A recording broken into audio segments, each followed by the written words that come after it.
making Hoover stew. You're going to need 14 ounces of kielbasa sausage. You're going to take that out and you're going to cut it into slices. Okay, so you're going to slice them about that big.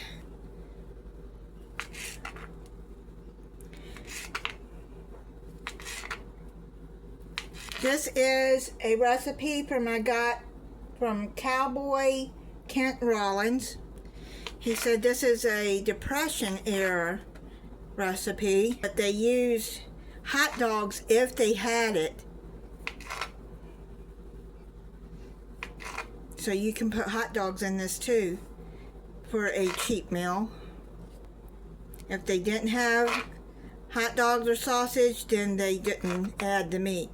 I've never heard of Hoover stew. It looked good. I like Depression era recipes. My parents lived in the Depression era.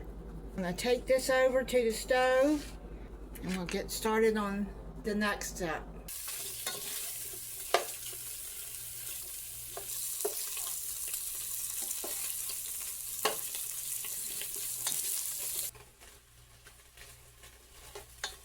We're going to add 2 cans of pinto beans. Do not drain it, leave the liquid in there.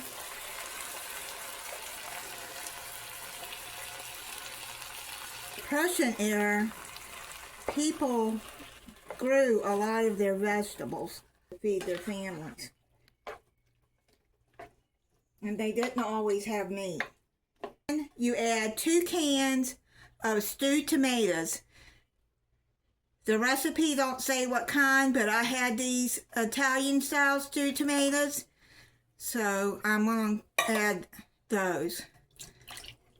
The Italian style has basil, garlic, and oregano in it.